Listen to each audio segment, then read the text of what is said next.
Hey, what's going on, guys? Listen, I'm out here in the Great Smoky Mountains this morning. This is a little staging area I like to use. I'm meeting a friend of mine out here, and we're going to head back up the Dragon's Tail to my old shelter site. Been out there a couple times before, but this time around, the idea and the goal is to beef up that little shelter that I have out there right now, make it a little more cozy, make it a little more like home, add some walls, add a bed to it, and add a firewall. So clock's ticking. I got to get on the road, but I'll check in with you guys in a little bit. In the meantime, check out these views out here. This is why I'm thankful. I'm blessed to, hell, I only live 45 minutes away from here. So whenever I get an opportunity, I get out here and train. But hey, listen, enough of me running my suck. I got to get rolling. I'll check back in with you later.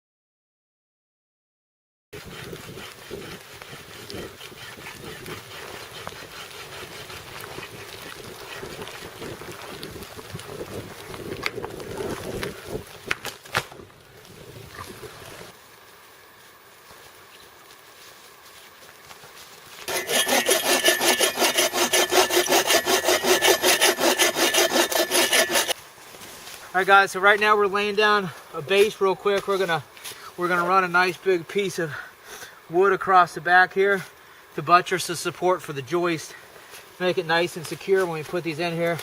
And I know it might be kind of hard to understand at the moment, but you'll see what I'm talking about once we get it laid out. So this is just a nice little supporting factor right here. Keep the wood from rotting as well, and to kind of keep it a little bit stable. So we're about to run this piece of wood under here. You'll see where it's headed. Too.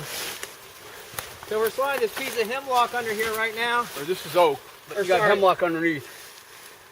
My bad. We got hemlock underneath, and then we're sliding this hey, oak on if here. you go another 6 inches, it'll be on the ground. Yeah, wait, we're good. Off this fulcrum. There you go. Perfect. All right, guys. So we slid this big piece of oak on top here. You can see how it's kind of buttressed up against the back of the lean-to. We got hemlock.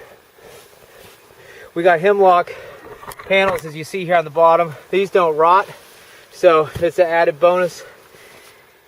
Keep the oak from rotting and also keep it off the ground. So it's kind of a win-win situation here. And you can see already the shelter's looking a lot better than what it did. We also got more support from a hemlock slab right there, and we also got some more support over here, because you can see the bow we had going on here was getting kind of extreme. Probably would have held for a year, but we're looking for a little bit more long-term use out of the shelter since the time and effort we put into it. So anyways, I'll check back with you guys in a minute.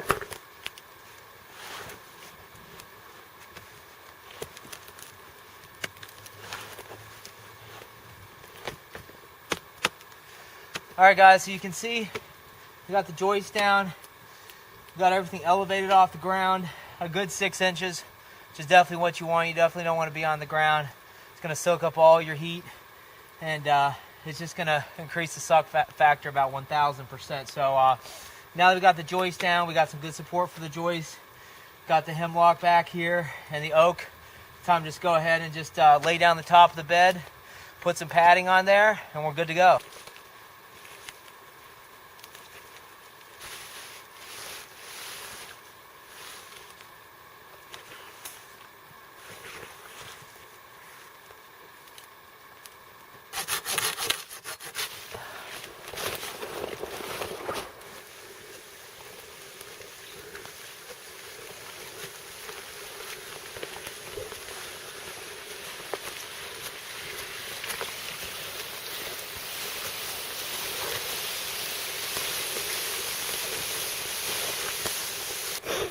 All right, guys, so we're pretty much wrapping this up. My buddy Brian was more than happy and very helpful to collect the rest of these pine here that TVA apparently had cleared out and just left off to the side. So it's just a matter of Brian found it and pulled it up for me, and then I went ahead and hauled it up the rest of the path.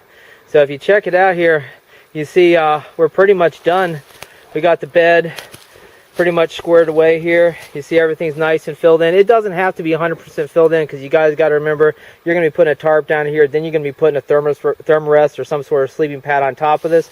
So it really doesn't matter. What really matters is having that nice gap under there. And I did consider actually filling that in, but if you consider on a cold winter's night, you got a nice fire going right here, and you have a fire reflector right here, all that heat's going to come right up underneath that bed and just warm you from the bottom up. So you're not going to be able to beat that. So I'm going to take the rest of these pine boughs here. We're going to lay them over the top of the back of the roof, all around here, get this filled in a little bit more, and we're golden. So granted, you know, you can see it's not done yet.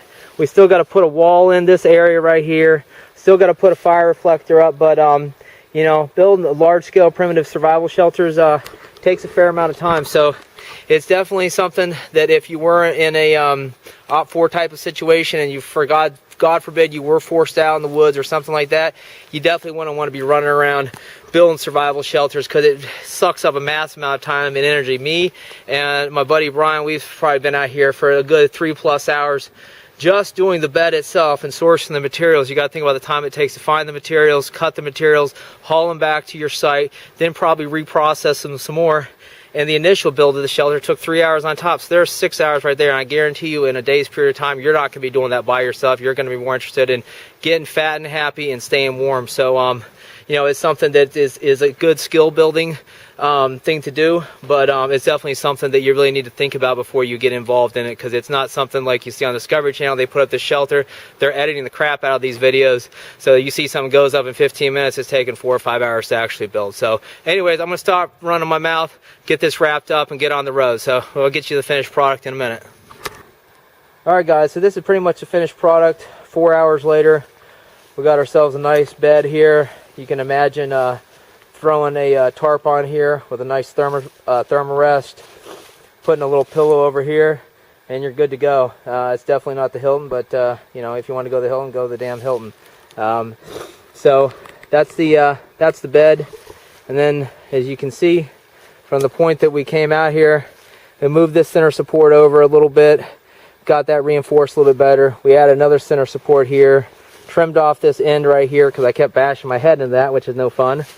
And then the rest of the pine boughs, just went ahead and laid them over top. And surprisingly, even when we came up here, without the pine boughs there, and a lot of gaps in this area, a lot more than what you're seeing right here, it was nice and dry underneath. So it's a credit to the angle and the direction this was built in originally. And then also, if you can see the trees up there, there's not much cover on them right now, but during spring and summer, man, these fill out really nice. So if it does rain, you know, by the time it actually filters down to your shelter, it's just going to roll right off and be good to go. So